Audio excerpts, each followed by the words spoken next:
If you've ever felt bad after losing a lot of money, don't worry. You can rest easy knowing that people with decades of experience have made financial mistakes so insane they make yours look genius. Don't believe me? Let me show you. This is Robert Citron. He had one of the most lucrative careers in the finance business. He was a treasurer tax collector of Orange County, California, and was also known for being one of the best traders in the early 1990s. But in 1994, his severe financial losses caused the Orange County tax collector to file for bankruptcy. Yeah. We'll reinvest the earnings into foreign currency accounts with compounding interest, and it's gone. What? It's gone. It's all gone. Oh, but there's more. It was later shown that Robert Citron had absolutely no idea what he was doing. He had no knowledge of financial derivatives, and his math skills were apparently that of a 7th grader. I can't help but wonder what the hell they were doing at that job interview. So you think you got what it takes? I'll tell you what I got. Your wife's pussy on my breath. You're hired.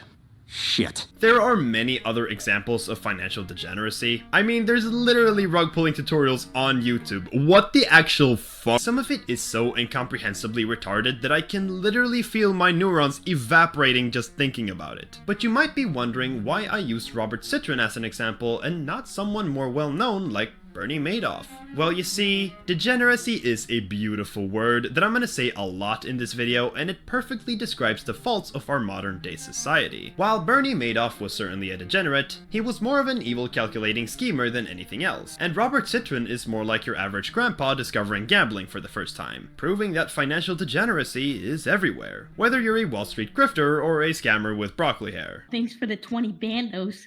Trust me, this will come up later. Today, we're gonna explore the highs and lows of financial degeneracy, with everything from people literally lighting their savings on fire in some of the dumbest ways imaginable, to entire banks and financial systems collapsing due to this kind of behavior, and the very real consequences of these actions. Because despite the fact that this is incredibly entertaining, it's still a growing problem. I have delved deep into financial degeneracy, even experiencing some of it firsthand, so I'll try to provide some insight along the way. I think it's only fitting we start with the pioneer of modern degeneracy, and that would be Reddit. Reddit is easily one of the most unhinged places on the internet. There's a good rule of thumb here. If you're looking for financial advice in a place where your source of information is surrounded by 10 posts of girls spreading their ass cheeks, you might need to rethink your investment strategy. The same goes for Twitter, which we'll talk about later. If you said that Reddit is strictly for financial lunacy, you'd be incorrect. You can actually find some legitimately good advice here, but it is completely outshadowed by the insanely depraved and idiotic subreddits. The most notorious ones being day trading, penny stocks, and of course, Wall Street bets. I'm sure most of you have heard of Wall Street bets before. By utilizing options trading on Robinhood, these righteous warriors of social justice managed to topple the corporate greed of Wall Street. But what some of you might not know is that this statement could not be further from the truth. But before we get into that, let's backtrack a few years. The subreddit was founded in 2012 by American writer Jamie Rogosinski. His reason for its creation was, and I quote, "When I created the sub, I was looking for a community, a place for people to talk about high-risk trades in an unapologetic way for people to make some short-term money with disposable income." Huh. Making short-term money, was it? Well, they sure have a funny way of showing it. It's at a point where, despite the insanely cool things Wall Street Bets has accomplished, the subreddit has done far more harm than good. Yeah, sure, it's hilarious, but it's gotten to a point where the lunacy is completely normalized. This is normal around here. I mean, this is an insane loss. You want to know how it happened? Some moron dumped $700,000 on Intel stock. Yes.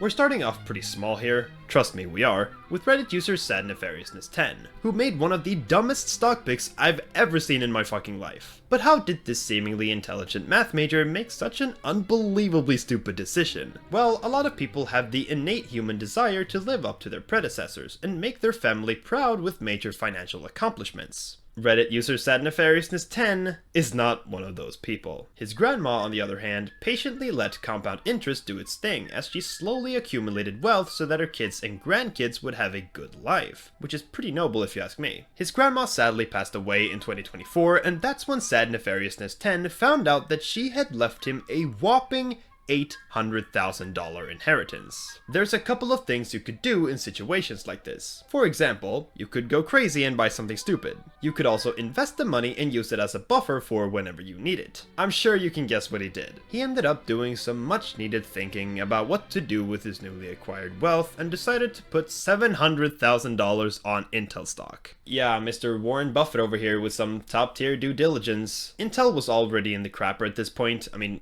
look at that fucking graph. But he thought that Intel was severely undervalued due to several government prioritizing semiconductor price to earnings ratio as solid footage. Priced in.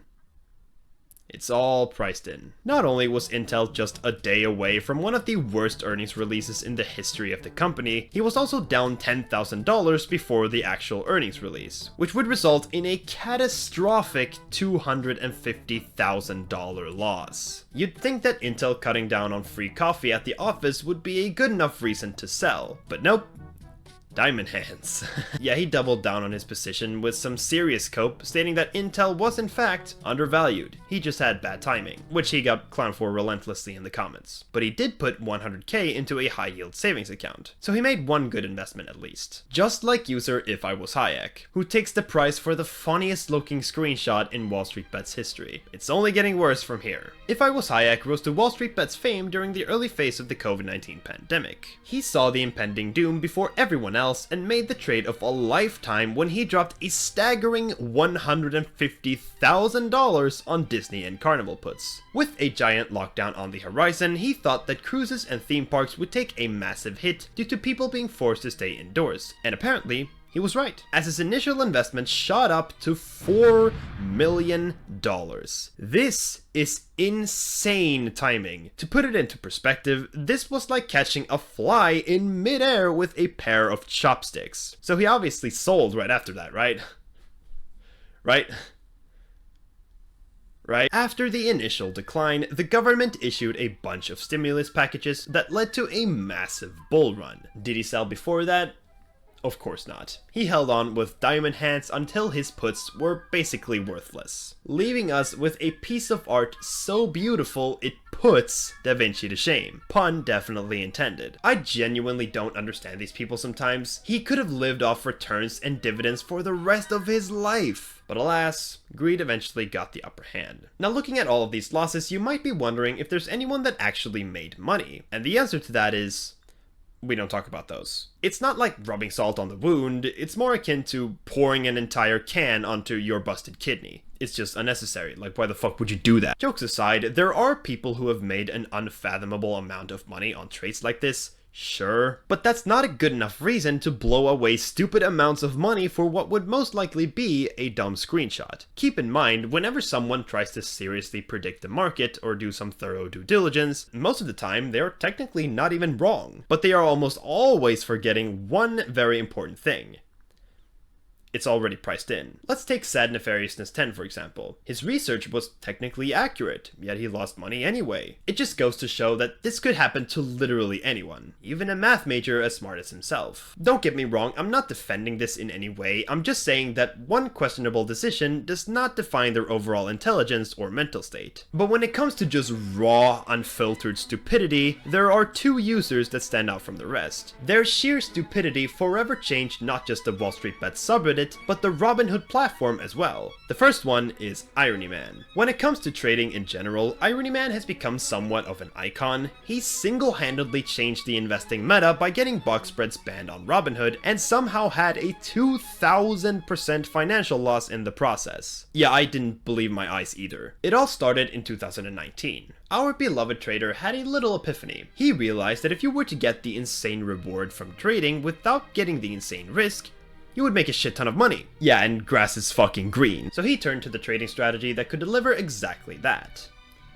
Arbitrage. Arbitrage trading is when you leverage the market's naturally occurring opportunities to your advantage. This can be anything from transactions, exchange rates, spreads. In Irony Man's case, it was box spreads. A box spread is an options arbitrage strategy that profits from the price difference between calls and puts. And to his credit, this is an almost risk-free trading strategy. Key word there being almost. You see, the small profit you can gain from this is almost always erased by premiums and commissions depending on the broker you're using. That's when Irony Man had another epiphany. He realized that Robinhood is a commission-free broker. That's the platform's entire premise. And this is where the whole affair gets pretty complicated. In an infamous statement made by Irony Man himself, he said, "I have no money at risk. It literally can't go tits up." Oh, but tits up it went. One thing he completely forgot to take into account is the fact that the underlying could get exercised before its due date. And since the underlying was heavily leveraged against him, if the options were exercised, he would have been forced to cover all of the leveraged positions. So, were the options exercised? Of course they were, leaving us with a permanent box spread ban on the Robinhood platform, and of course, the mythical negative 2000% screenshot. So much for risk-free money. If we skip the part where he managed to withdraw 100% of his initial investment before the chaos unfolded, then there's certainly valuable lessons to be learned here. Don't gamble with money that you don't have, and never experiment with things you don't understand. It might blow up in your face. We'll reinvest the earnings into foreign currency accounts with compounding interest, and it's gone. What? It's gone. It's all gone. This was clearly an incredibly dumb decision. I like motorcycles, but I wouldn't try jumping over a canyon with one. Not even a small one. If I were to summarize financial degeneracy in one sentence, then I would say it's spending money on something that you know is incredibly stupid. And that's not exactly what this was. He thought he was doing something clever, while in reality, it was the complete opposite. A sort of second-hand degeneracy. It's certainly worse when you know you're approaching Armageddon, but instead of turning away, you're running towards it full speed. This brings us to arguably the funniest example of financial degeneracy on the subreddit. Control the narrative. Throughout Wall Street Bet's history, there have been many legends that have made an impact on not just the subreddit, but finance as a whole. If you've ever felt bad after losing a lot of money, don't worry. Control the Narrative took a look at that financial loss and said, "That's not a loss. This is a loss." Just like with Irony Man, this beloved degenerate single-handedly changed the Robinhood system forever when he used a now-patched infinite money glitch. He then proceeds to livestream his YOLO and capture one of the funniest reactions I have ever seen, period.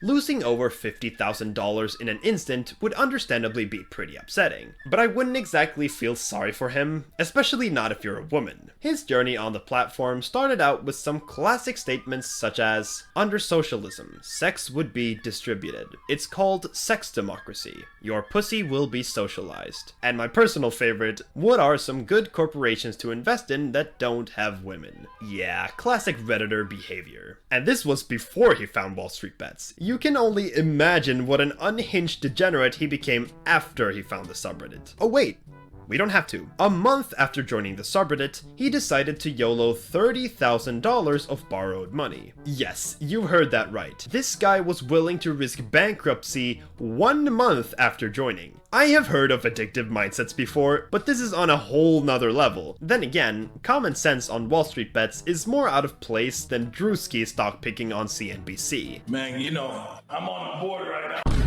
Anyway, he obviously lost all of the money, you know, 'cause why wouldn't he? He then made a post saying, quote, "It's been fun, goodbye." End of story, right? Nope.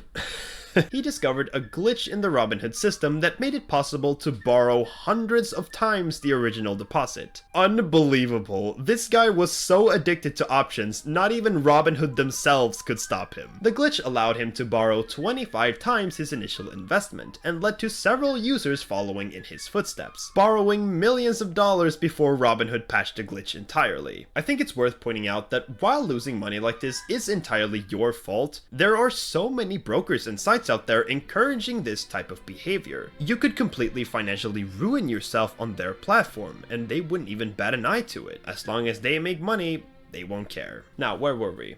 Oh right, he borrowed money until he was, and I quote, "sufficiently leveraged for his personal risk tolerance." His personal risk tolerance being $50,000 with no collateral, by the way. This leads us to one of the most infamous YOLOs in history. He went all in on Apple puts just 1 day away from their earnings release. Fortunately for us, he decided to livestream the whole endeavor. As you can probably guess, Apple smashed their earnings out of the park, leaving us with one of the funniest reactions live on camera.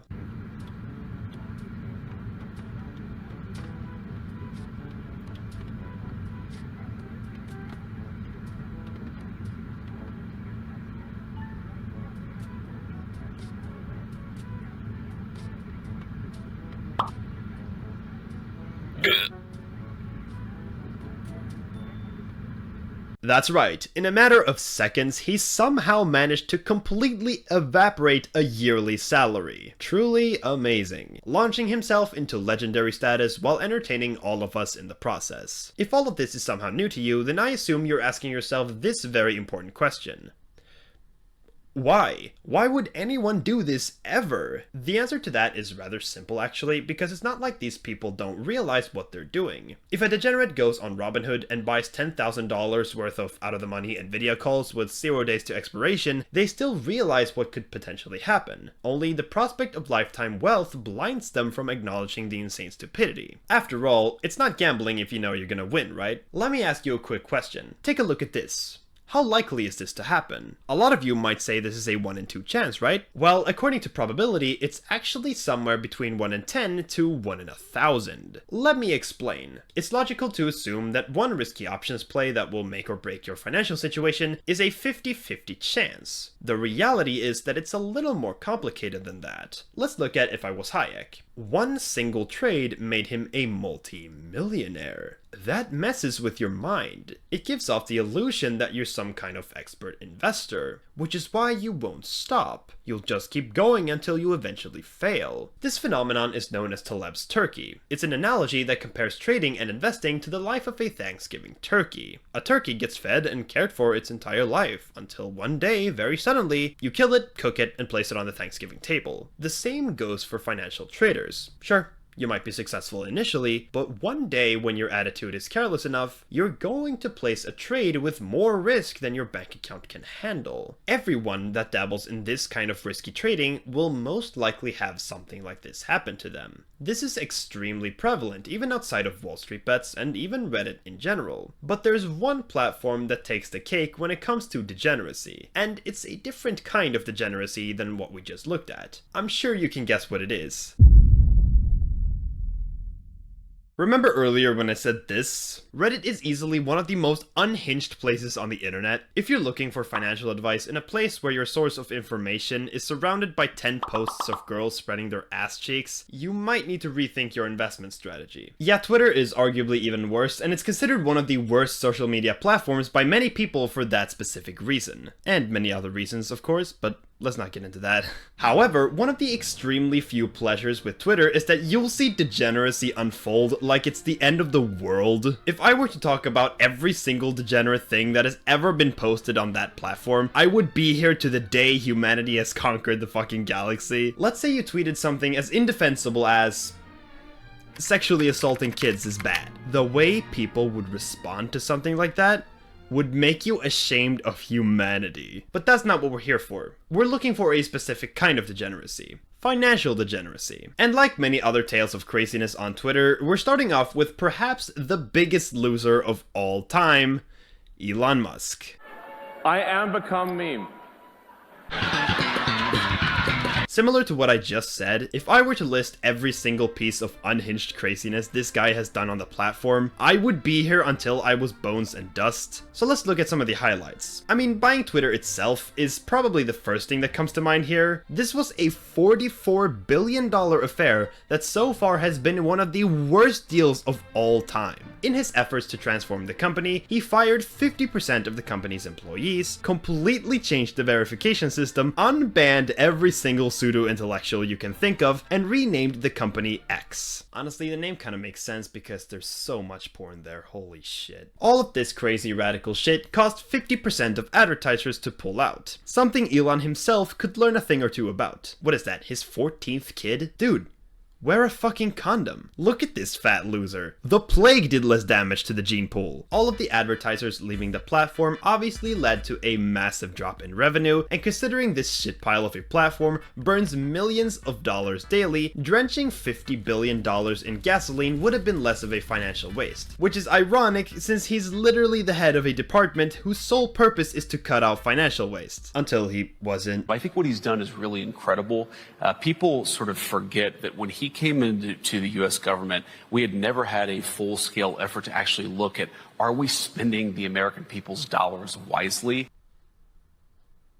Why does he sound hella drunk? What's going on in the White House? Now, I obviously don't like Elon, but putting aside his dumb and weird behavior, he's also been accused of actual crimes. For example, his infamous tweet where he stated that he's considering taking Tesla private, and shortly after, Tesla gained 11%. This is illegal. This is market manipulation. He knew exactly what he was doing. Musk was later sued by the SEC, but since this is America, he got off with a slap on the wrist. This wouldn't be the only time he committed acts of market manipulation. His frequent promotion of Dogecoin has sparked a lot of controversy due to him causing price fluctuations that resembles my pulse on cocaine, but since this is crypto, it's pretty much legal. And let's not forget that the guy is catching sexual misconduct allegations like it's Pokemon. Say whatever you will about control the narrative, that was at least funny, which Elon Musk is far from. But what is funny are some of the retarded changes Musk has implemented in his several desperate attempts to make Twitter profitable, the standout here being Twitter Blue. Everyone knows that Twitter and market manipulation go together like me and your mom. There are numerous examples of tweets resulting in massive stock drops, and this was even further enhanced by Twitter Blue. I remember when Twitter Blue was first implemented, and Elon somehow thought this was gonna be some sort of super fix to Twitter's massive scam and spam problem, which of course,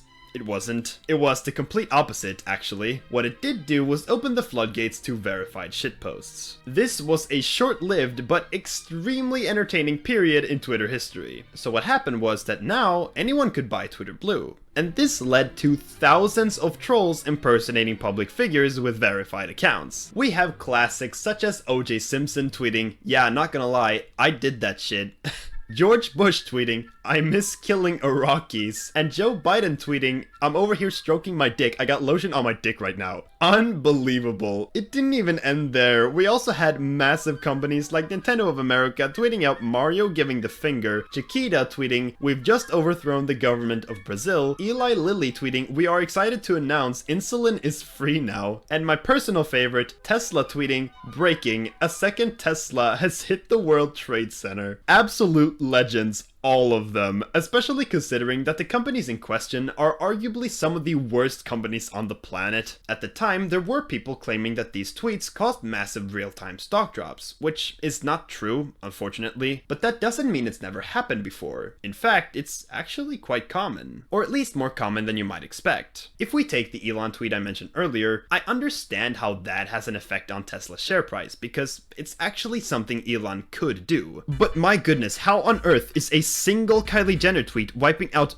billions of dollars? So, does anyone else not open Snapchat anymore, or is it just me? Ugh, this is so sad. That said absolutely nothing. There was no information to be had through that statement. Yet it somehow tanked the Snapchat stock by 12%. It doesn't make any sense. And stuff like that used to be pretty common. Here's a fun one. In 2013, a company called Audience dropped 25% after a post made by an obviously fake Twitter user posing as investment firm Muddy Waters, who claimed that the company was under investigation by the DOJ, which obviously wasn't true. 25% from one Twitter shitpost. But how? Twitter has never been a great platform, but it used to be taken somewhat seriously, at least politically. When the Associated Press got hacked in 2013 and published a false tweet stating that President Obama was injured in an explosion, people rightfully took it seriously, and the market crashed almost 2%. That's an extreme example, and I'm sure if something similar happened today, it might have had a comparable effect, but my point is that Twitter has become so desensitized to lunacy that no one is taking anything seriously anymore. That's just my opinion though, I might be wrong. But something that is consistently shown to have real-time effects from Twitter shitposts, even to this day, is crypto. And man oh man, is it sad. I'm obviously not talking about stuff like the verified Barack Obama user begging for crypto donations during the Twitter Blue debacle, because that was just downright hilarious. Now what I'm talking about are the sad, pathetic crypto bros sitting on Twitter all day waiting for Elon's pathetic crypto shitposts. The same people who scam their audience through various rug pulls and pump and dumps. I'm out, next candle.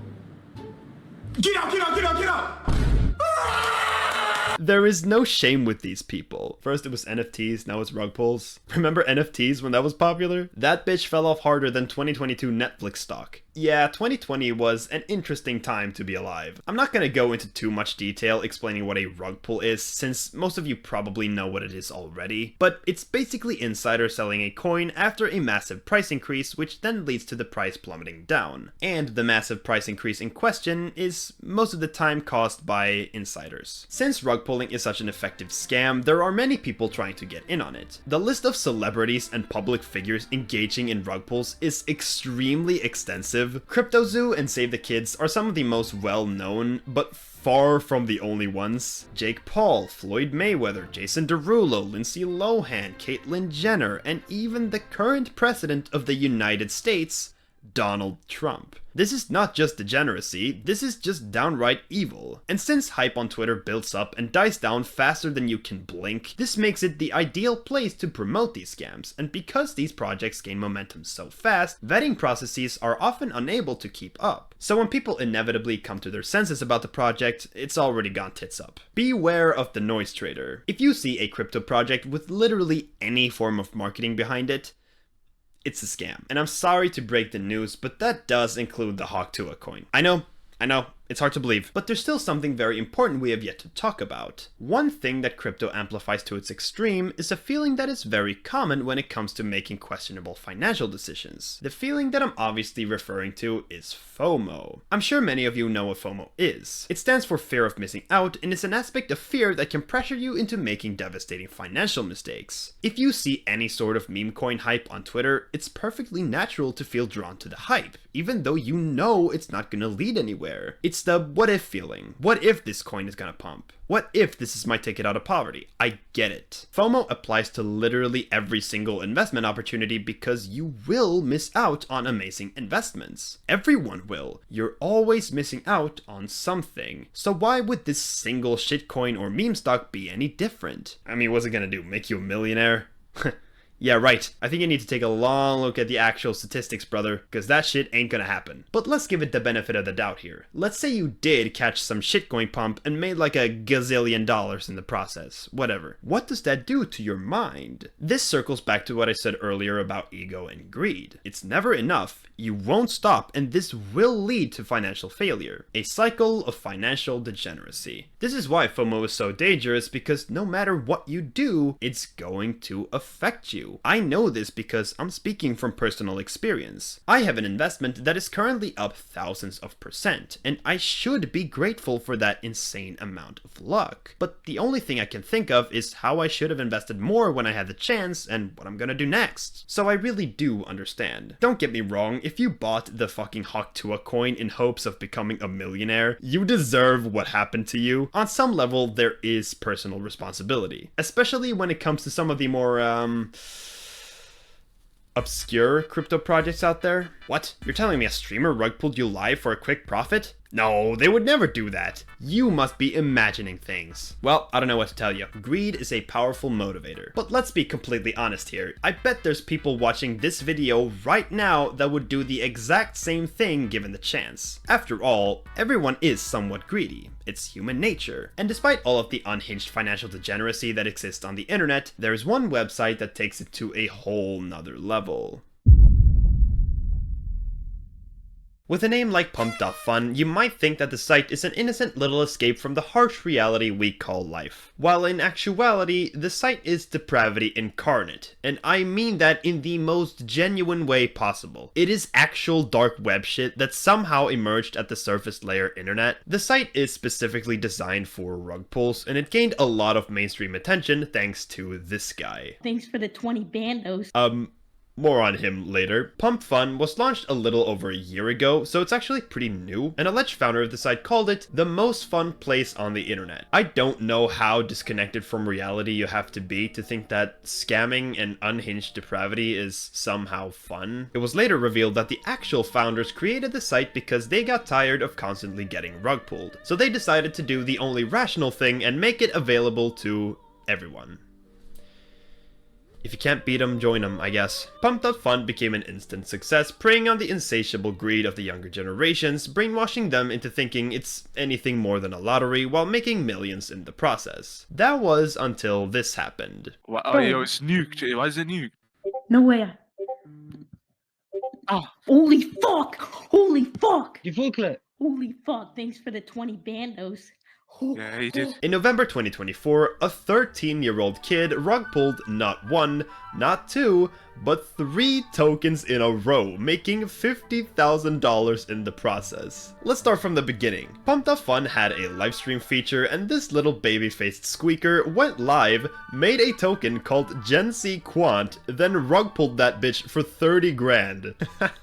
I love it. Scammed by an actual toddler. I honestly thought it was Jack Doherty for a second. Mr. Babyface wasn't done there though. He then launched another coin called I'm Sorry, which he then rug pulled immediately for another 10k. He then launched a third coin, and this coin went on to become one of the safest and most stable securities in the world. Just kidding, he rug pulled that one as well, making a total of 50 grand. Now that's a future hedge fund manager right there. Unfortunately, the idiots that got scammed 3 times in a row got so salty they ended up doxing the kid, which is just awful. I mean, the lack of judgment is comical. That's like almost killing yourself in Russian roulette, then blaming the gun. It's so stupid. This story went insanely viral, causing a massive spike in users, all trying to pump their little shitcoin. This is my personal favorite. One user made a coin called No Hands, No Rug, where he claimed to have no hands, thus making it impossible to rug pull.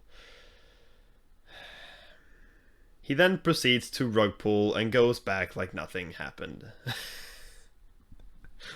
If you're dumb enough to invest in these coins, you deserve what happens to you. That being said, if this was all there was to it, it would have been fine. But things ended up taking a very dark turn. With the rising popularity of Pumped Up Fun, partly due to Mr. Babyface, people started sinking deeper and deeper into depravity, because the livestream feature used by him and many others had a major exploit. Pumped Up Fun makes most of their money through various fees. They don't need advertisers to make money. Having advertisers on a website means there's a vested interest in not rewarding you for inappropriate behavior. This is why you're probably not going to see a cartel beheading on YouTube, for example. The absence of advertisers means that you can go absolutely nuts with posted content, which is exactly what happened. Guns were shot, animals were killed, and people were harmed. That's all I'm gonna say. It got so bad that you could have easily mistaken it for the actual dark web. Pumped Up Fun eventually took the livestream feature down, not because of the depravity itself, but because it ended up getting a lot of negative mainstream attention, which truly says a lot about people running this thing. Upper Echelon made a great video about this if you want to know more. I'll link it in the description. All of this ended up having a massive negative effect on so many people because it somehow indoctrinated people into believing that rug pulling like this was a legitimate way to make money, which I gotta clarify, it's not. There's very clear statistics about who ends up with the money, and spoiler alert, it's not you. When it comes to trading stocks or options, there's at least a chance for you to make money in reasonable ways. On Pumped Up Fun, you are either losing money or taking money from others. Yet there's grifters out there creating rug pull tutorials like it's a totally normal thing. In fact, there's an entire ecosystem revolving around this stuff. I'm just gonna show you so you can see it for yourselves. This is what the website itself looks like. If that's not enough for you, then check out some of the, tutorials. Doing a rug pull live. Educational purposes. Yeah, because no one would actually do it, right? We are past stupid at this point. We have arrived at brain dead. How to make $1 million on memecoins. Step 1. Create a memecoin on pam.fan. Pam.fan. Okay. I mean, if you're gonna make an AI video, at least make it somewhat believable, come on. If you're still not convinced, I need to show you one last video. Let's rug a meme coin together. Now, I assume that you clicked this video because obviously you want to make a load of money in 2025. Oh wow, retention editing is going crazy right now. Ladies and gentlemen, let me introduce you to Zoom Wealth, a 16-year-old pump fun degenerate who's based his whole internet identity around rug pull tutorials. And yes, it's just as dumb as it sounds. I'm gonna teach you the entire formula. People are launching coins left and right, like this kid right here. Probably heard of him. He made $60,000. A 13-year-old kid is making more money than you are. And I'm 16 years old and I have created tons of successful meme coins. Don't believe me? I've been mentioned on Forbes magazine for making over $100,000 from meme coins at age 16. Now this is actually true.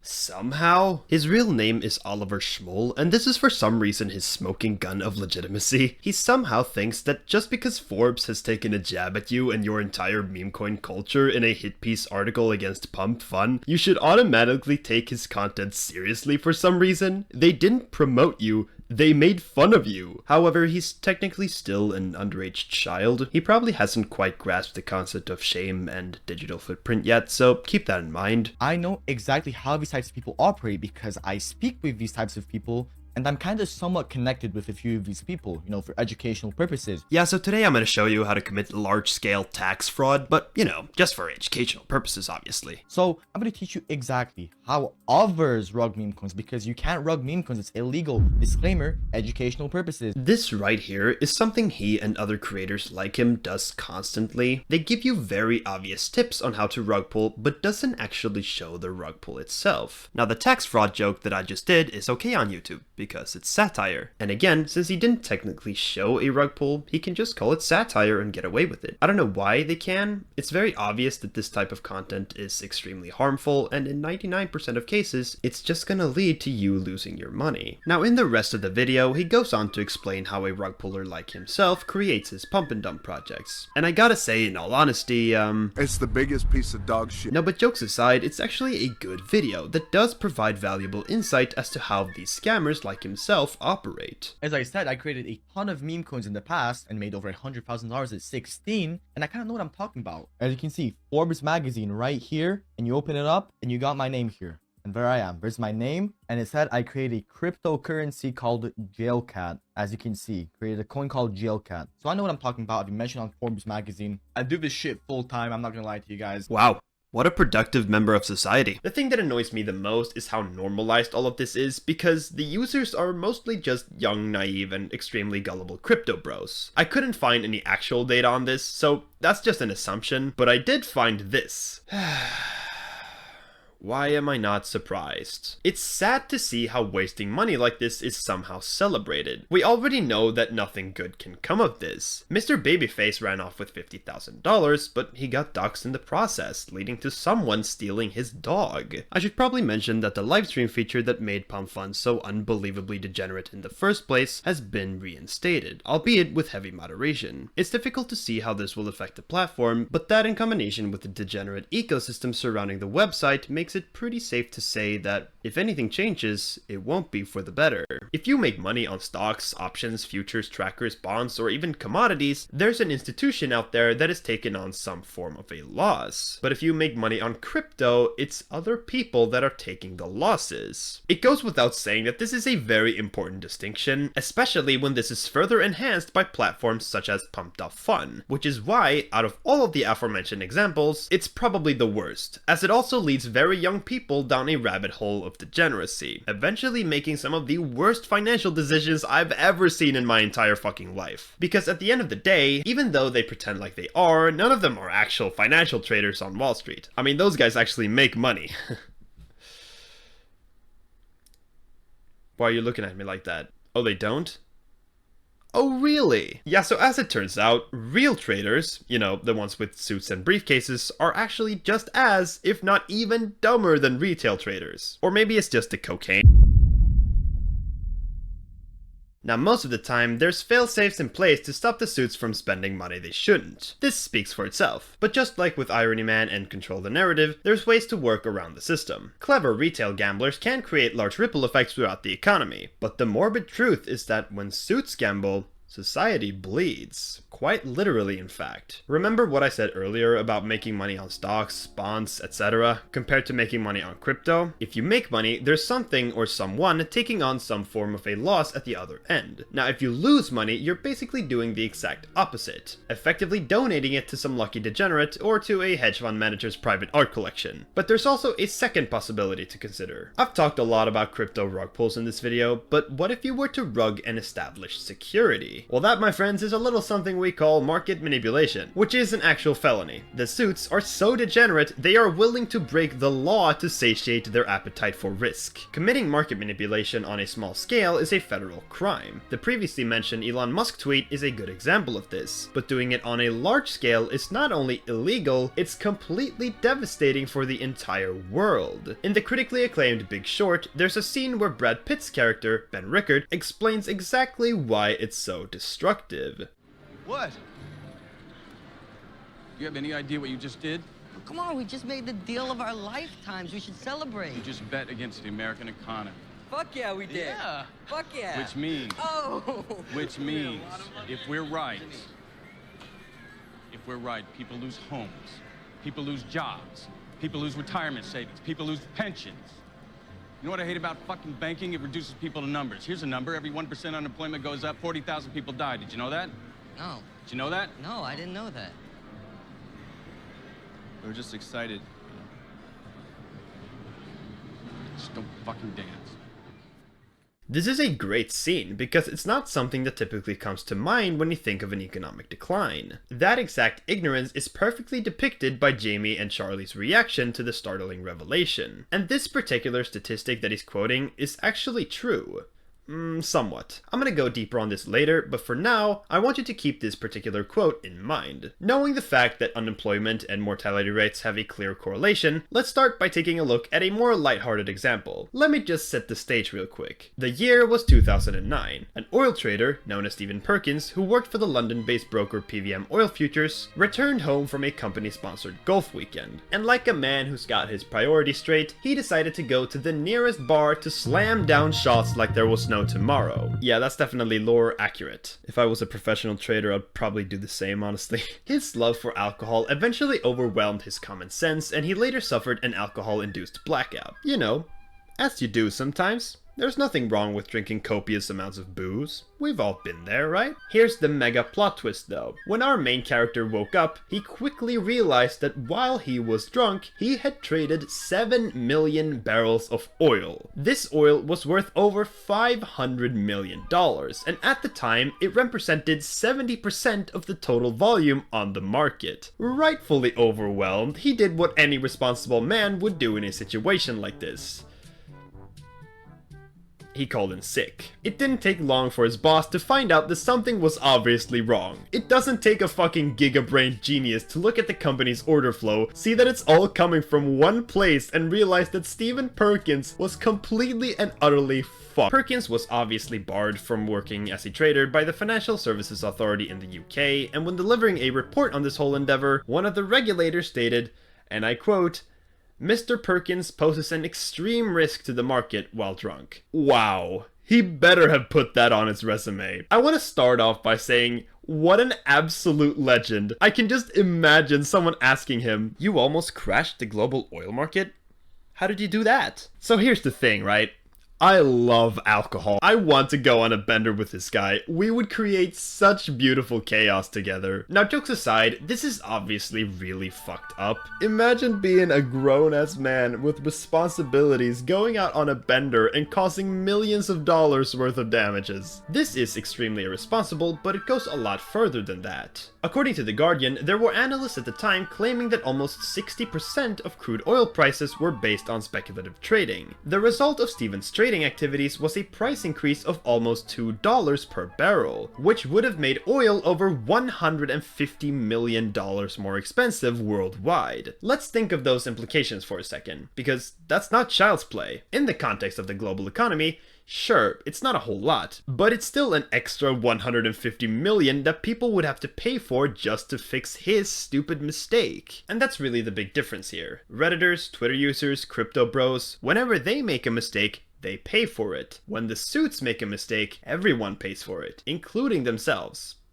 Most of the time. In Stephen's case, he just went to rehab, paid a fine, and got back to work like a year later. He can kind of get away with this because it's really funny. It's not like a small spike in oil 15 years ago is a big deal nowadays. And at the end of the day, 150 million isn't even a dent in the global economy. Besides, people bounce back from this sort of stuff all the time. And that is true.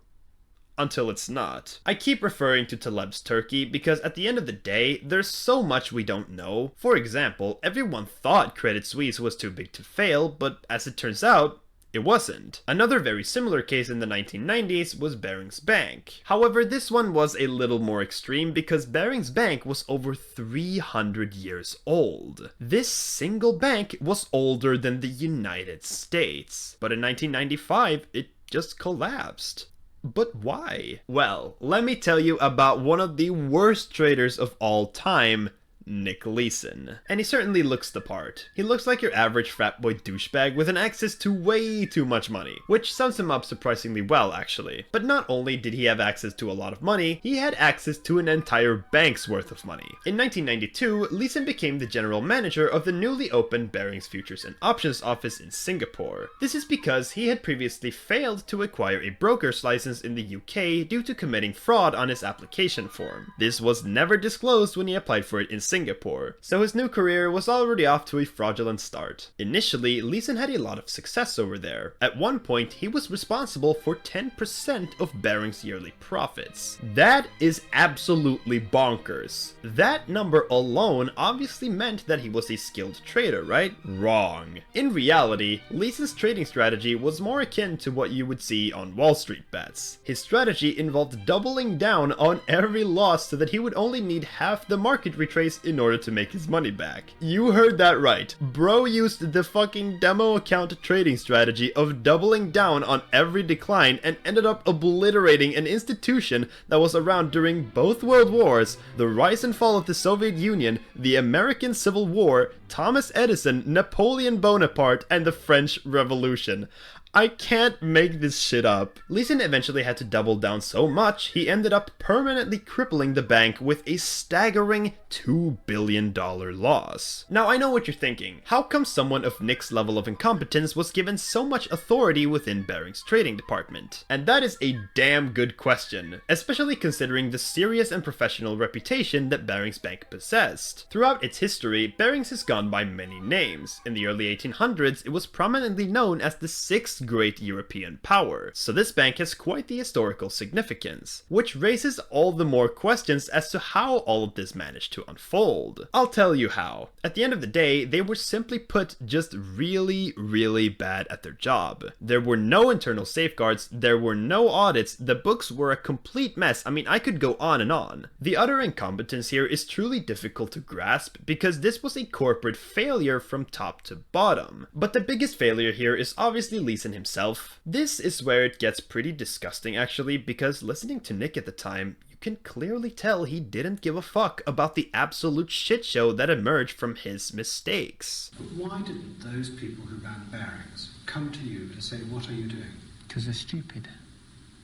They don't understand the business and they should never have been in the position that they were in. This is unbelievably arrogant. Unlike the previously mentioned Stephen Perkins, there were actual repercussions from this. The only thing that could have saved them from this colossal mistake was a bailout from the British government. Unfortunately, the Bank of England ended up turning their back on them to fend for themselves. So the bank went under and 1,200 people lost their jobs, all because of one man. 1,200 people losing their jobs is a massive deal. Having your livelihood just taken away like that is never easy to recover from. I can't even begin to imagine the stress and emotional toll this had on people, especially the ones who relied on Barings to support themselves and their families. Not to mention the wider impact the collapse had on the global economy. Leeson was arrested and sentenced to 6 years in prison, of which he served 4 due to good behavior. So there's an argument to be made that Leeson has endured his punishment. But Leeson's received a lot of success from this. He is a well-known figure in the trading space. I personally believe that there is an important question to be had whether Leeson deserves all of this. I mean, there's a fucking movie about the guy. Luckily, Leeson today is in stark contrast with his past self. He's obviously very ashamed of his past, and it's refreshing to see someone in the finance space actually taking responsibility for ruining so many lives. There's that tension there, isn't it? How much responsibility is on the individual versus actually the oversight that should be there. And it's a combination of the two. I think anybody who describes themselves as a scapegoat is lying. right? You know what you're doing, you know you shouldn't be doing it, you continue all the same, and therefore you're responsible and you need to take responsibility for your actions. This is a decision between right and wrong, and you know that it's wrong from the beginning, and you know that you're going down the wrong path, and you continue for various reasons. And, you know, I prefer to focus on the reasons rather than trying to blame somebody else. People have asked me if I'm, you know, comfortable or content with that particular period of my life. I never will be.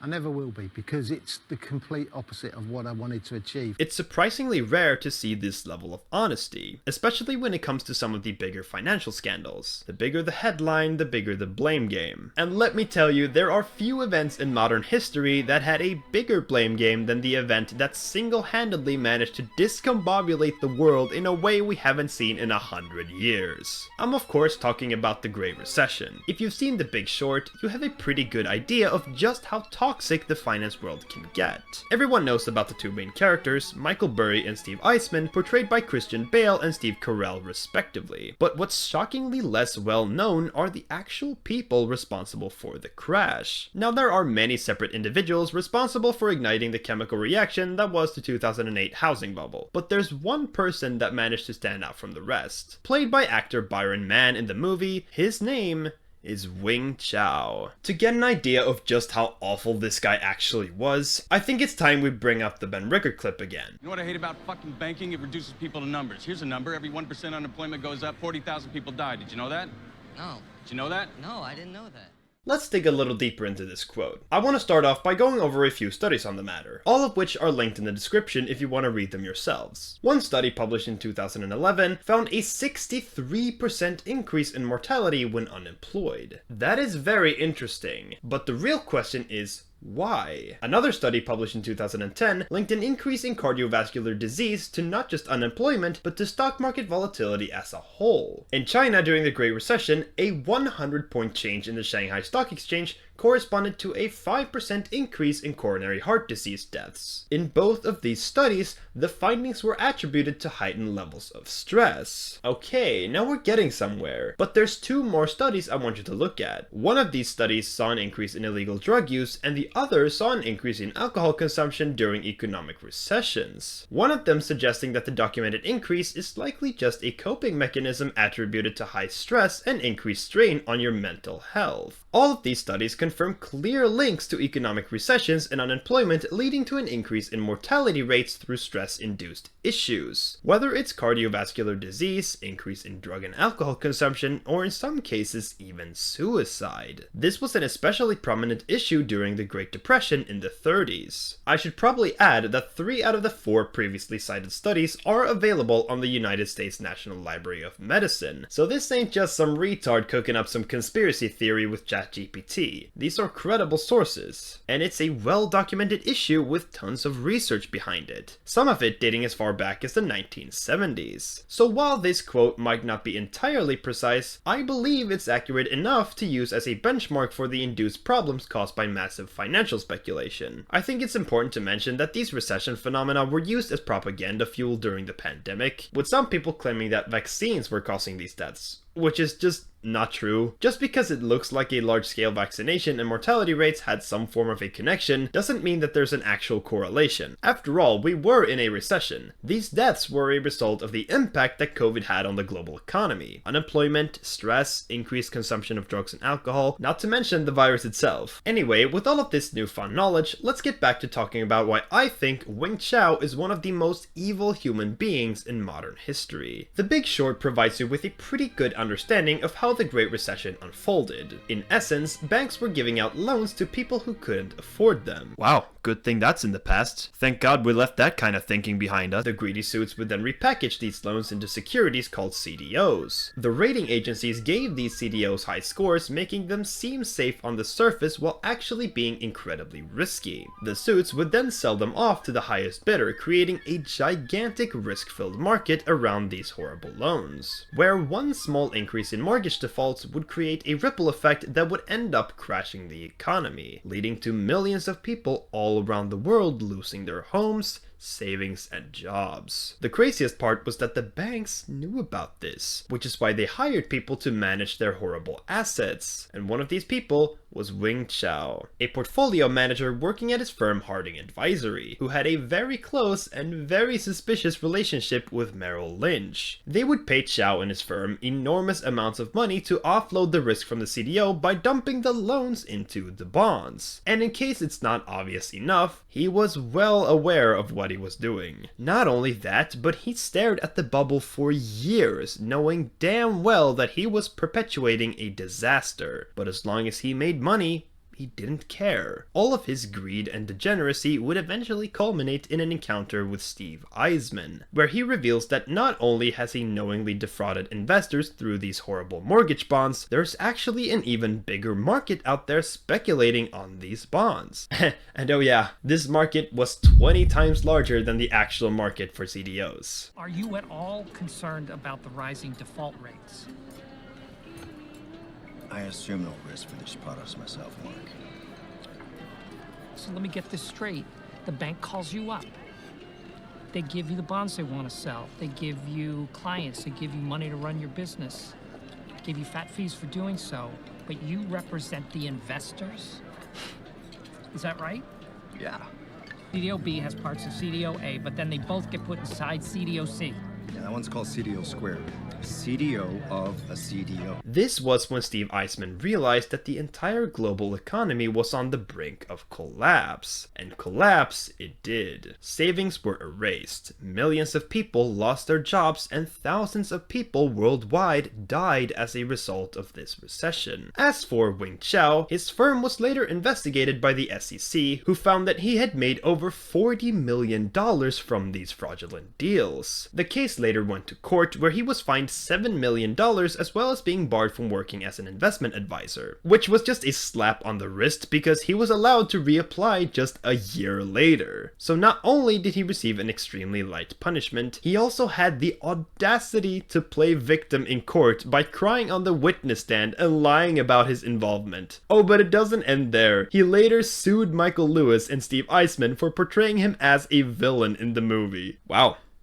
What an absolute bitch. It's important to note that the movie likely took a few creative liberties in this scene for dramatic effect, but if you're mad about the fact that the movie made you look bad, you need to take a strong look at yourself, because you clearly haven't learned a thing about what you did. That being said, is it fair that Wing Chao was used as a scapegoat the way he was? Of course not. There were many instigators that played a much bigger role in the crisis that somehow managed to get off pretty much scot-free. Alan Greenspan, Stan O'Neill, the rating agencies, all of them suffering very little consequences for their actions. And there's a valid conversation to be had here about holding people accountable. But glaring at the impending disaster right in the eye for years, while indirectly selling people a one-way ticket to bankruptcy, knowingly contributing to an economic disaster that affected millions of people worldwide, is arguably one of the worst acts of financial degeneracy you could ever pull off. Say whatever you will about Nick Leeson, his willingness to openly discuss his past mistakes is an admirable quality. If there's any takeaway from this video, it's that committing an act of financial degeneracy is easy. Dealing with the consequences is the hard part, and it's never worth it. Excuse me, let me just grab a coffee.